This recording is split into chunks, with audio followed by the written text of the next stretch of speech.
To the uttermost. Asante. Thank you very much, Honorable Musalia Mudavadi. Please, let's take our seats. Asante sana.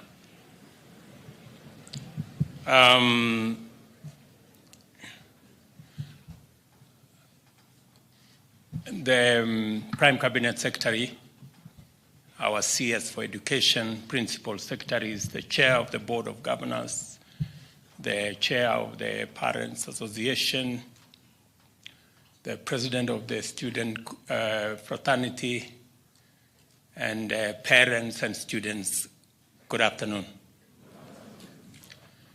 I am very happy to be here another time. I was here sometime in 2016. I did promise that time that I would come back. I didn't know it was going to take so long. But anyway, I'm here. I may not say many things the way my good brother Musalia has said about the school, because I went to another school.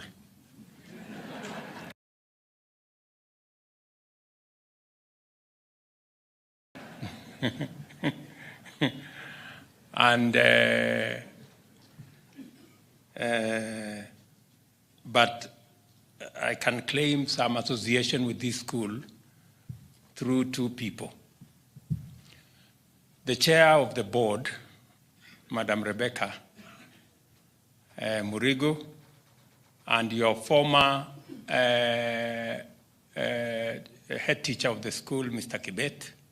The three of us graduated the same day at Nairobi University. So I can at least claim that I was a classmate of those two great people who have great association with this school. I know Musalia has raised an objection about whether this is the greatest or there is another one. I do not want to engage myself in that one because I'm not sure. But I also want to raise an objection on what he said about the bus. I think Prime Cabinet Secretary, just buy the bus.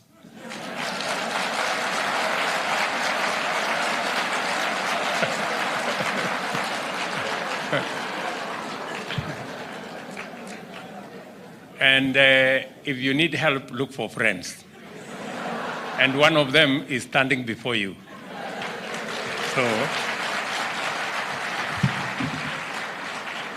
I am sure Musalia will deliver the bus.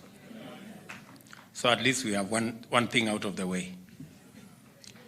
But I'm pleased to join the Nairobi school community to celebrate two developments for this renowned institution: the commissioning of a new dormitory and the laying of the foundation stone for a new science laboratory, which I just did this afternoon.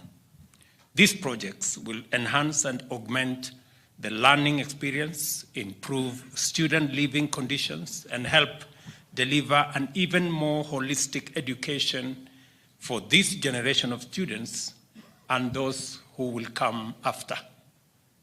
Infrastructural facilities are essential to educational experience. The learning environment matters, and it is wonderful to see this esteemed institution building on its great legacy and working hard to win the future. Education is not an investment in the present. It is an attempt to effect the prosperity tomorrow by molding the human resource necessary to achieve that success, but doing it today. Every society that seeks a better future must begin by improving its education. In the words of the poet Maya Angelou, education is the passport to the future, for tomorrow belongs to those who prepare today. I salute everyone involved in these projects because your efforts will have an impact on the future of this great institution, the future of education, and the future of our country. The Dormitory Commission today is funded by the government through the Kenya National Highway Authority and will house 430 students, relieving the burden on 8 dormitories that currently accommodate the student fraternity. This project affirms that when we come together as government, parents, and teachers and pool our efforts, ideas, and resources, we can accomplish great things for our children, for our schools, and for our country.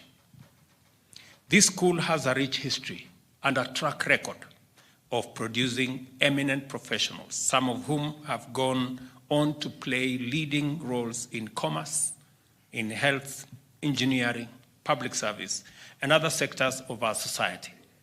In total, 20,424 young men have left this institution and are out serving this country and the world in various capacities. I think that's monumental. I'm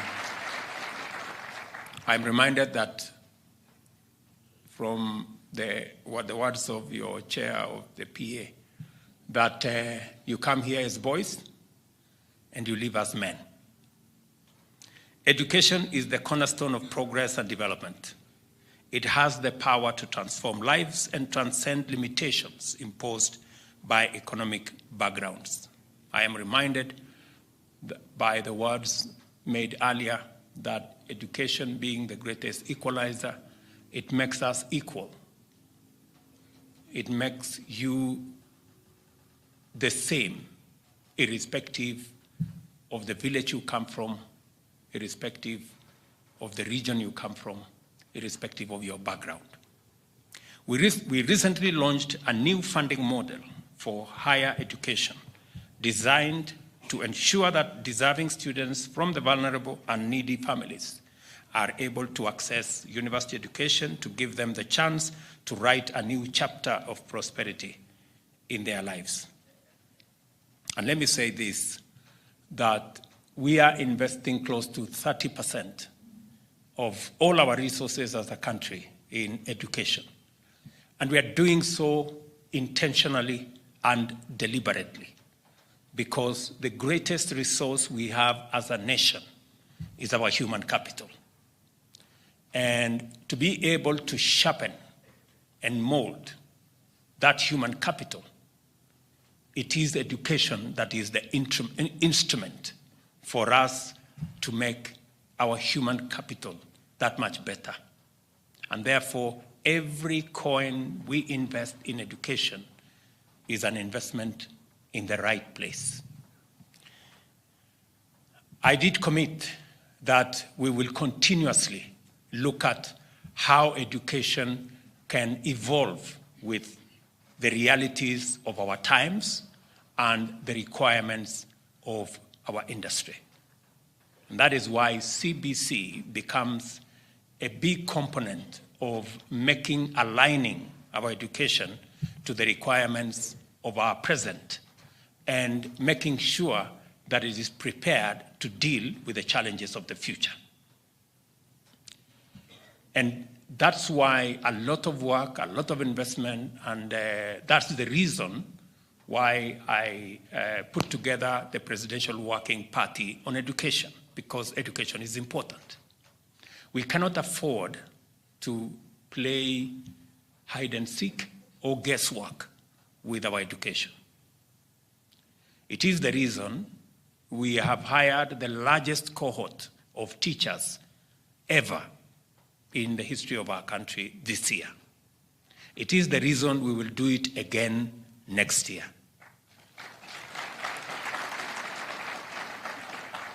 And I am persuaded beyond any doubt that even as we take, for those of us who can,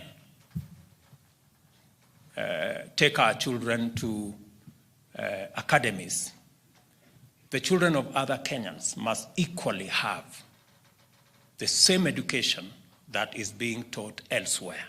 And that is why from our day schools all primary schools, public schools, we must give ourselves the best possible chance for our children to have access to the best available education by making sure that we avail infrastructure and we avail the teachers to be able to teach. We are committed to building a modern, dynamic, and inclusive education ecosystem that is student-centered, a system that molds minds, shapes character, and transforms young men and women into agents of innovation, productivity, and progress. A system that delivers knowledge, builds competencies, and instills purpose. And it is the reason why we're not only dealing with our basic education, we are also working round the clock to see how we can improve our tertiary education in our TVETs and in our universities as well. I did ask Mr. Minor, the head teacher of this school, about how many students will be getting out of this institution after their education, and he told me 541. All those young men that will live here, they will go to TVETs, they will go to universities. As we all know, we have had serious challenges with our TVET and university education because of funding. And it is also the reason why we developed a new funding model where we are going to double the resources available for our TVET institutions from about 5.2 billion to 10 billion every year. And we are also going to enhance the available resources in our universities from about 44 billion to 82 billion every year. So that we can be able to ensure that our children are not in school doing nothing. They are in school acquiring knowledge. And it is because, as I said, our human capital is the single most important resource that we have as a nation. And we cannot afford to gamble with the only resource that we are sure about. We live in a world that changes at frenetic pace. Our education system must equip our children with the skills and values they need to thrive in the 21st century. These are the terms of reference for the education reforms that are currently in progress. Our goal is to create an education system that is responsive to the needs of our children, matches requirements of the market, and prepares them for the challenges and opportunities of the future. We will do what it takes to achieve this goal. We are investing in new technologies, developing new curricula, and improving teacher training to ensure that our children receive world-class education. We must empower our children to think critically, solve problems, and communicate effectively. The young man who did a poem for us is signature of effective communication.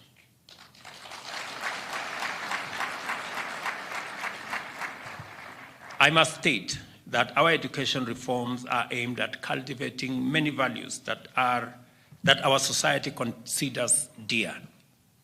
Under the competence-based curriculum, we are committed to fostering an environment where students can explore their passions, think critically, and collaborate effectively. We also encourage scientific inquiry, innovation, and a love for learning. I am very pleased that we've come here to do something about sciences. That is the space that we need to up our game. I know it's easy for students to say, I do not like sciences, but I want to encourage all of us. Those who are good at sciences, don't drop the ball. Those who are good in arts, you have an opportunity. Those who are good in other pathways, you will have the chance, because we want a wholesome society. We must not forget that education is a shared responsibility, a partnership of sorts between parents, teachers, and the community.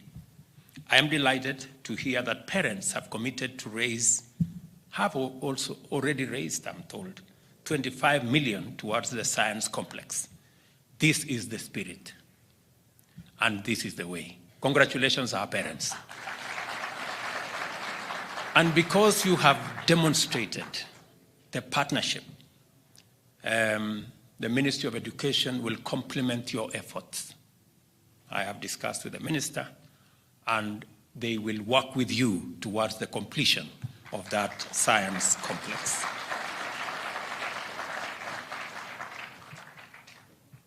As we lay the foundation stone for the proposed science complex, we must encourage a more pronounced interest in science, technology, and mathematics. These are the subjects that underwrite industrialization and technological innovation, areas that we must win as a nation to take the next step in our development story. I want to take a mention to address the issue of the perimeter wall between the school and Kibagare.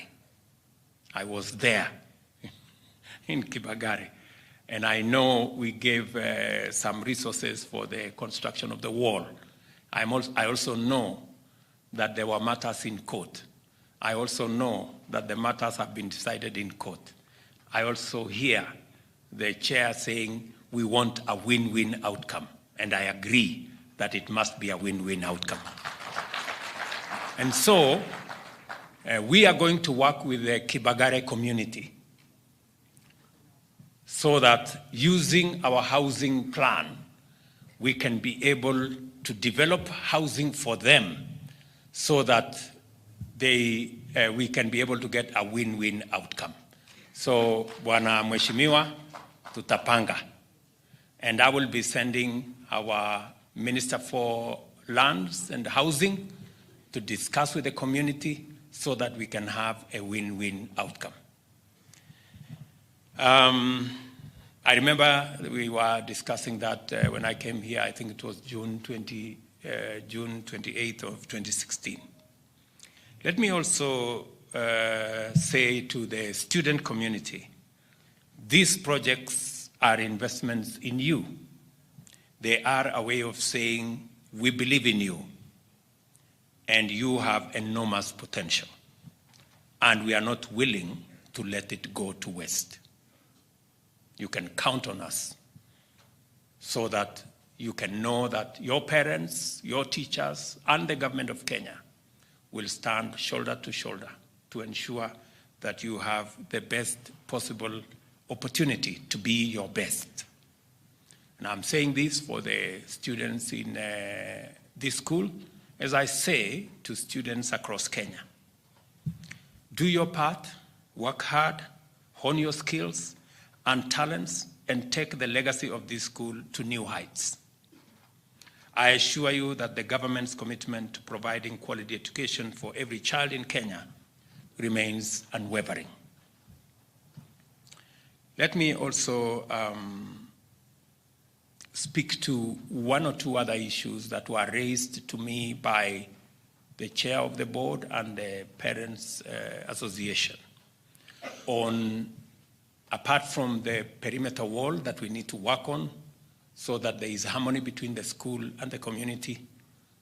I was very pleased to hear that both the head teacher, the chair of the Parents Association, and the chair of the Board of Management are willing to admit more students to this school. It is the right thing to do. And because you're willing to give opportunity to more students in Kenya to partake of the greatness of this institution by getting admission in this institution, I agree that we need to enhance the infrastructure of the school.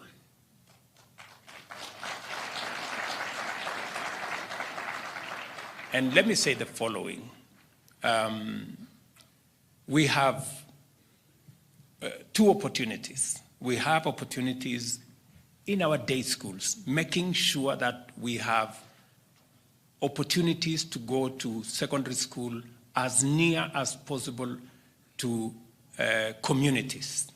And day schools play a very significant role in making sure there is access to education, especially for parents in different places, in different villages in Kenya. We also know that we can expand opportunities in legacy institutions like Nairobi School and build on the great tradition that has been built over many years in these institutions. It is my suggestion to the Ministry of Education that institutions like Nairobi School should be able to take in more students so that more Kenyans can benefit from the tradition and legacy that has been built over many years from this great institution. And to be able to do so, we need to expand infrastructure. Therefore, I have consulted with the Ministry of Education. The government of Kenya is going to make available 100 million shillings to expand the infrastructure in this school.